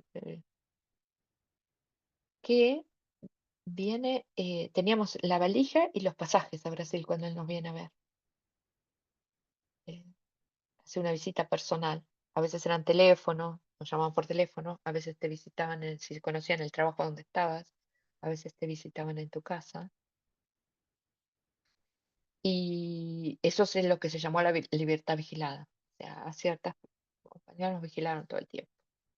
Y nosotros decidimos no del país, no porque nos queríamos, o sea, pensamos que cuando llegara la democracia, digamos, y si llegaba, podíamos librarnos de esta gente y atestiguar y eso. Pero el problema es que tanto a mi compañero como a mí en ese momento, en uno de los trabajos que yo había tenido, yo había trabajado yo trabajé por supuesto después que salí de ahí para mantenerme, en el diario Segunda Mano, nos vino a buscar otra fuerza, que no era la Armada. Nunca supimos quién, porque no le fuimos a preguntar quién era, por supuesto, pero vinieron al trabajo y las personas que trabajaron nos dijeron que nos estaban buscando. O sea que en el año 83 todo esto seguía funcionando antes de que se den las elecciones y antes de que asuma el presidente Alfonso. Cuando nos viene a buscar eso, yo digo que la otra fuerza, yo digo que yo no, realmente no soporto más, o sea, yo. Y ahí es cuando pedimos ayuda a Adolfo y a las madres, y ellos nos ayudan con las conexiones y nos vamos a Brasil. Entonces habremos salido aproximadamente en agosto de 1983, llegamos a Suecia en noviembre de 1983. Porque Suecia, otra casualidad. Yo había pedido España, Italia o Australia por el idioma, o sea, inglés, y pensé que, bueno, España era nuestro idioma, por supuesto, y Italia era fácil aprenderlo. Pero como habíamos estado en la Escuela de Mecánica en la Armada y el Consulado de Suecia tenía mucho interés en escuchar cómo se manejaba la Escuela de Mecánica en la Armada por lo de Dagmar Hagelin y su desaparición, que no fue en la época en que nosotros estuvimos secuestrados, pero que daba referencia a un astizo, daba referencia bueno, a esta gente. Entonces nos llamaron al consulado y en el consulado, después de ver nuestras declaraciones y declaramos, nos dijeron que nos podían conseguir una rápida salida a Suecia y si estábamos de acuerdo. Y en 10 días lo hicieron. O sea, creo que, bueno, se comportaron muy bien la gente del consulado. O sea, pienso que estuvieron bien, sabía que teníamos mucho miedo cuando estábamos en Brasil todavía. Y, y bueno, con 3 niños, yo ya tenía mi tercer hijo, así que tenía 26 años, 3 hijos. Y salimos el 17 de noviembre, llegamos exactamente el 18 de noviembre. 5 años después de mi secuestro, llegué a Estocolmo, en el mismo día. Y bueno, ahí es otra historia, ¿no? Eh, Como dije, estudié en la universidad trabajadora social, pienso que fue lo que más se acercó. Eh, Siempre trabajé para la comuna de Estocolmo, nunca nada privado, o sea que soy funcionaria pública hace 30 años para la comuna de Estocolmo. Trabajo con todos los casos, ahora en urgencias, o sea, todos los casos de maltrato de niños, maltrato de eh, violencia de género, todos los que se puedan imaginar, a penurias económicas, lugares donde la gente que no puede vivir, drogadicción, alcohol, bueno, todos los casos se hacen. Me dediqué, trabajé con jóvenes, trabajé con adultos, bueno, poco de todo, son 30 y pico de años, así que se hace larga la carrera. Y bueno, mis hijos crecieron acá, los tres, como les digo, el nene más chico Daniel, tenía 1 año, y así que todos son argentinos, suecos, y tienen cada uno su hijo, sus 3 nietos, y acá estamos. Ya les dije que volví a la Argentina muchas veces, y la más grata, que sí, la quiero recalcar, eh, la ida más grata fue en el 2006. Bueno, ahí estaba eh, Néstor y Cristina, lo sabemos, ya sacamos la cuenta, lo sabemos, y en el 2006 yo me acerqué muy tímidamente, sabía por supuesto lo que Néstor había hecho en el 2004 en la ESMA, en la ex ESMA. Fue emocionante, fue tremendo, fue glorioso. No, no tengo palabras para decir lo que fue, lo que significó esa reivindicación. No hay palabras, no hay palabras para decirlo, más que, no, no, también, ahí no hay palabras. En el 2006 fui con mucho temor, me fui acercando a la ESMA, me quedé afuera mirando, traté de adivinar dónde era el Altillo, que era el lugar donde yo estuve. El Altillo era Capuchita, el lugar donde yo estuve mayormente en cautiverio, fue ahí, arriba. Y bueno, me fui acercando, no sabía ¿no? Entonces me dirijo a la secretaria de Derechos Humanos, una cosa completamente diferente, por supuesto, a lo que eso.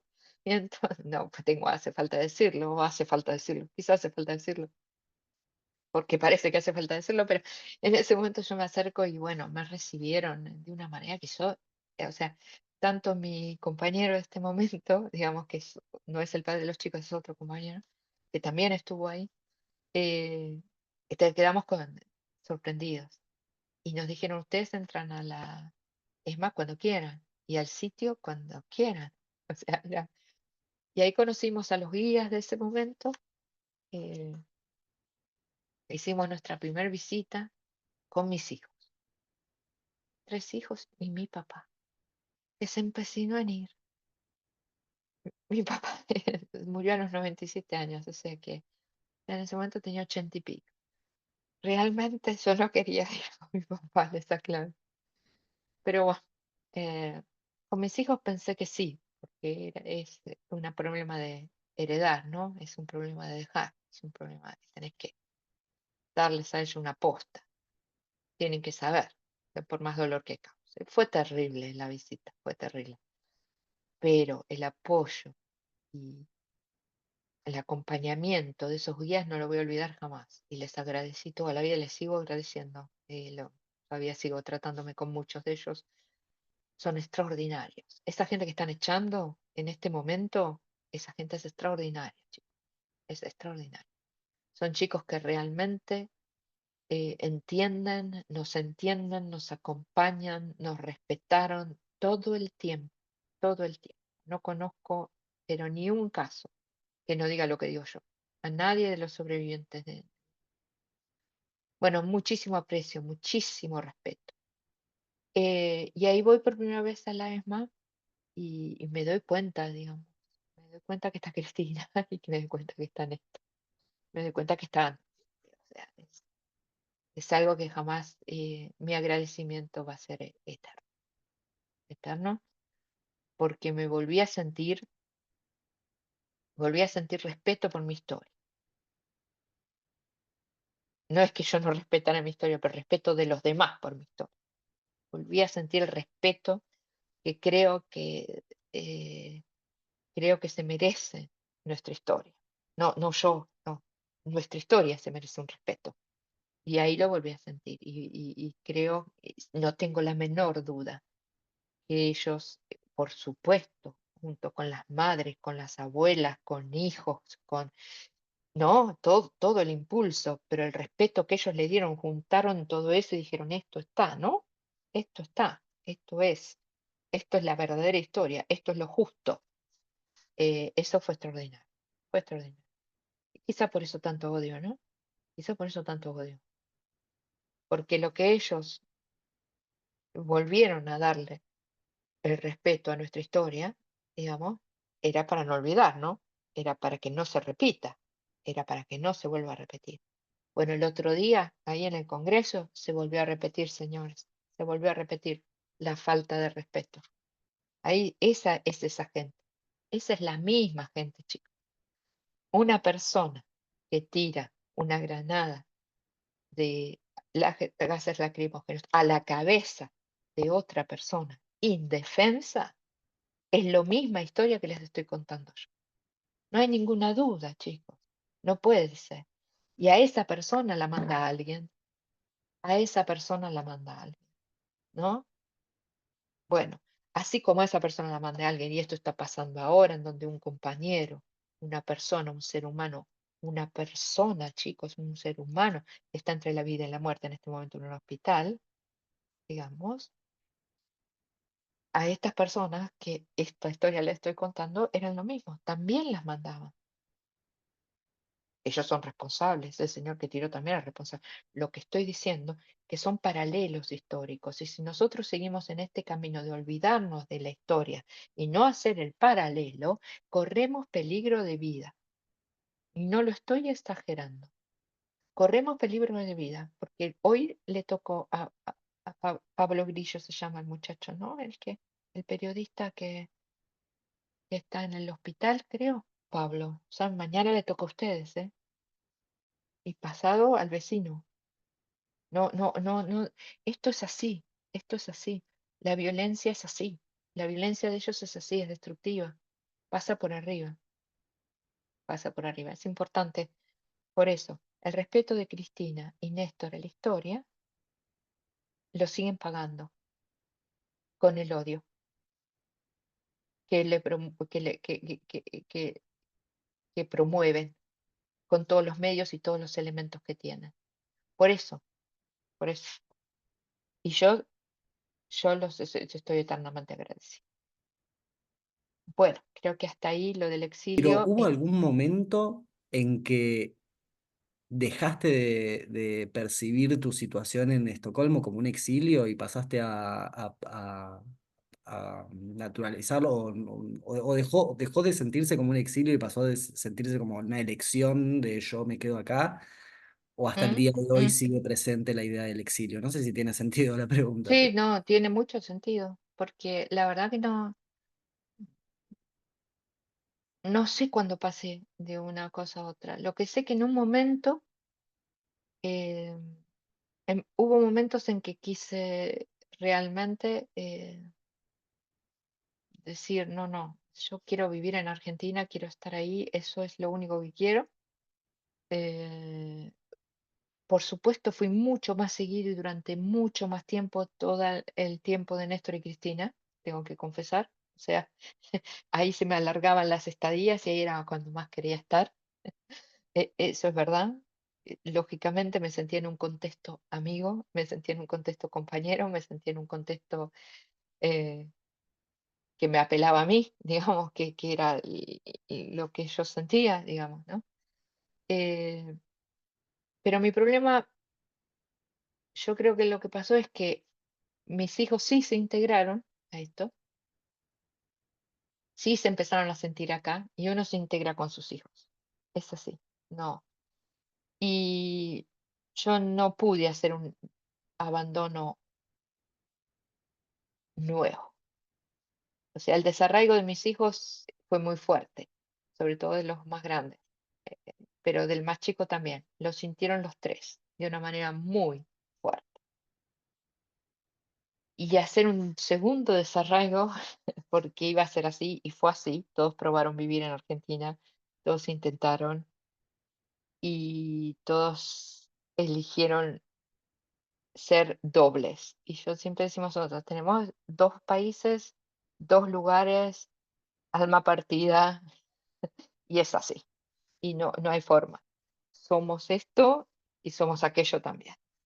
Y indudable. Y a mí me da mucha risa, por ejemplo, mi nieto tiene 14 años, es sumamente, digamos, sueco, pero bueno, la lógica, ¿no? Nació acá, vivió acá, fue a la escuela, o sea, el hijo de María, mi primer hija. Y, y María siempre le repite: "No, no, pero vos tenés mucho de argentino, porque vos te" y él se ríe, porque realmente yo creo que él no sabe que tiene de argentino, pero ella le insiste. Y mi hijo más chico, que vino cuando tenía 1 año, eh, cuando él va a Argentina, nadie supone que vive en ningún otro lugar, porque es un excelente imitador, de cualquier cosa, dialectos, lunfardo, y acá en Suecia, nadie supone que viene de otro lugar que no sea Suecia. O sea, es muy bueno en los 2 pero su sentir, el fútbol, cuando ganamos el mundial, digamos, o sea, ellos me llaman llorando, a los gritos, llorando a los gritos. Yo estaba allá, yo estaba en Argentina, tuve la gran suerte de estar en Argentina. Eh, y, o sea, es el alma de eso, no, es imposible. El fútbol es Argentina. O sea, hay un montón de cosas que son de aquel y otro montón de cosas que son de acá, ¿no?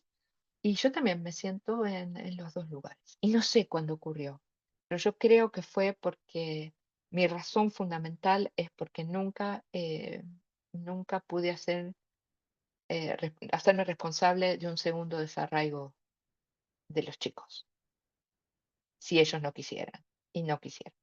O sea, lo probaron y, y no. Entonces no, no hago eso. No, no. O sea, las historias, yo creo que ustedes, si se fijan un poco, cuando vos hablas con hijos y con mucha gente, no son tan sencillas como parecen, sino que hay bastantes complicaciones en todas nuestras historias. Muchos de nuestros hijos reclaman por qué nosotros los dejamos a ellos en un segundo lugar, en un primer lugar la militancia. Es inentendible en una sociedad que tiende a ser totalmente individualista. ¿Cómo puede ser que lo primario no es mi hijo o mi hija? Esos reclamos existen y seguirán existiendo. ¿Por qué dejaste todo? ¿Por qué nos hiciste pasar ese trauma? ¿Por qué nos hiciste pasar esto? Claro, vos estabas bien, pero elegiste la militancia, pero ¿y desde un punto de vista de un niño? ¿Desde el punto de vista de un niño? O sea, las cosas son muy, muy complicadas, eh, y tienen muchos grises.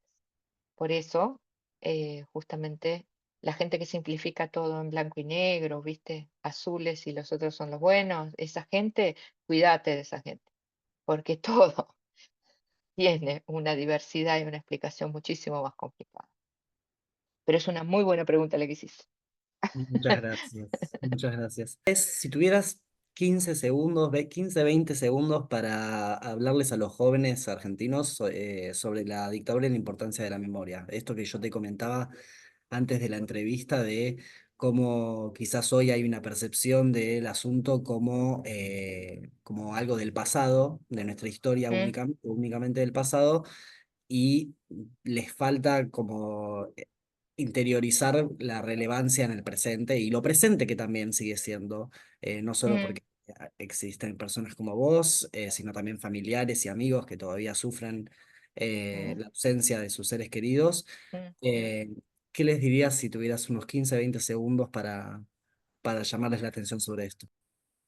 Pienso que sí, lo importante es tener amor, pasión por entender las cosas. Hay que tener pasión para entender las cosas, hay que tener un amor para entender las cosas. Es imposible entender las cosas si no miramos para atrás y vemos lo que pasó. Yo hice un montón de comparaciones y paralelos que puedo seguir haciendo, desde la economía de la dictadura hasta la economía de Milei, desde la deshumanización de la dictadura hasta la deshumanización de Milei. Eh, Desde, sobre todas las cosas, la pobreza a la que se sume a un país, a la pobreza en la que nos están sumergiendo. Es muy importante. No es que la historia se repite, no, no, no. La historia avanza, pero ejemplos y cosas que son importantes de antes nos dan una luz en la que tenemos ahora. No todo completo, pero una luz, una lámpara más. Y eso te va a hacer sentir un poquito más seguro, más íntegro en tu lugar. El tener esa visión te va a sentir, te va a dar seguridad, les va a dar seguridad, yo les aseguro, les va a dar unos pies en la tierra y en la historia, que es muy importante. Eh, Nada más, pero después que lo hagan como quieran. Que lo hagan con las redes, que lo hagan sin los libros, que lo hagan hablando con otros compañeros, que le pregunten a la gente, que vayan a visitar el sitio, ¿entienden? O sea, como quieran. No se necesita hacer de una sola manera. Como les guste, como les venga mejor. Todo une, todo sirve, todo aporta. Excelente. Bueno, Mm. bárbaro. Y si te parece que para cerrar, si Sí, tuvieras que elegir una película o un libro que trate sobre la dictadura para recomendar, ¿cuál sería? la, la que vimos todos, que es 1985, ¿no? Se llama la película. Es una visión general bastante buena yo creo que es importante la película. No, no me interesan los pormenores de que si después el fiscal era un fiscal de la dictadura. Sí, sí, sí, es totalmente cierto. Todo estaba impregnado de dictadura en 1985, todo. No había nada que no esté impregnado. Los servicios estaban intactos, muchachos, en la ESMA era. No, sí, pero lo importante no es eso, sino es el contenido, cómo salió la verdad, cómo y cómo, gracias, gracias a las madres, abuelas, hijos y a los sobrevivientes, esa verdad salió a la luz, ¿no? Y nos animamos. Es importante las películas bases. Después, hay hay un libro de Pilar Calveiro que trata exclusivamente sobre la ESMA y sobre los mecanismos. Eh, Ella habla de él, una cosa que a mí me interesó mucho. Esto le recomiendo a los jóvenes también. Muchas veces, no los jóvenes, sino a todos, eh, a veces uno se siente muy despistado porque no va a buscar el contexto, en dónde vive, qué es esta sociedad, dónde estoy yo parado, qué es lo que pasa. Es muy importante el contexto, es muy importante toda situación de la vida en sí, en qué contexto te estás, Poder y desaparición te da el contexto de la ESMA, te da el contexto, te da la teoría de la represión, la búsqueda del quebrantar la integridad, pero te da la teoría, te da el contexto. Yo siempre busqué entender el contexto, así como, por ejemplo, cuando yo dije, em, para mí era importante saber que yo militaba por un país determinado que yo quería para toda la gente, ¿no? Yo quiero un país, una sociedad justa, libre, soberana. Eso es lo que quiero yo. Muy bien. No por el dirigente. Digamos, cuando digo esto, me estoy poniendo en qué, en un contexto también. Estoy poniendo en el contexto de lo que yo quiero, de lo que yo soy, de qué es mi militancia. Es muy importante. Entonces, poder y desaparición da un contexto. Por supuesto, tienen todos los libros de Berbisky, que hay enormidad, digamos, donde diferentes aspectos, la iglesia, ¿no? Da un montón de aspectos de la dictadura. No quiere decir que yo no quiere decir que esté de acuerdo con Berbisky todo el tiempo, o con, no es todos los libros, uno puede diferir de un montón de cosas, no importa, pero es interesante, digamos, hacer lecturas, ¿no? De esas cosas. Miriam Lewin tiene también Putas y guerrilleras, le recomiendo a las mujeres. Es un libro muy fuerte, es un libro muy fuerte, pero habla mucho de lo que digo yo, de todos esos prejuicios con que nos trataron y que nos tratan a las mujeres, ¿no? Pero en el campo de exterminio que fue la ESMA. Muy importante para las mujeres. Y en el peronismo, chicos, Cook, Jauretche, o sea, esa gente, hay que volver a leer a esa gente que te pone en contexto político. Eso es muy importante también. Liliana, Bueno, en un momento de la entrevista dijiste que la militancia para vos es la lucha de las reivindicaciones y que también mm, es concientizar, hablar, aprender, escuchar. mm, Así Mm. que, bueno, en ese sentido, te quiero agradecer por seguir militando, porque creo que no, esta entrevista es exactamente eso, es vos militando también hasta el día de hoy, Bueno, en tu lugar, así que gracias. bueno, gracias. Fue el piropo más lindo que me han dicho.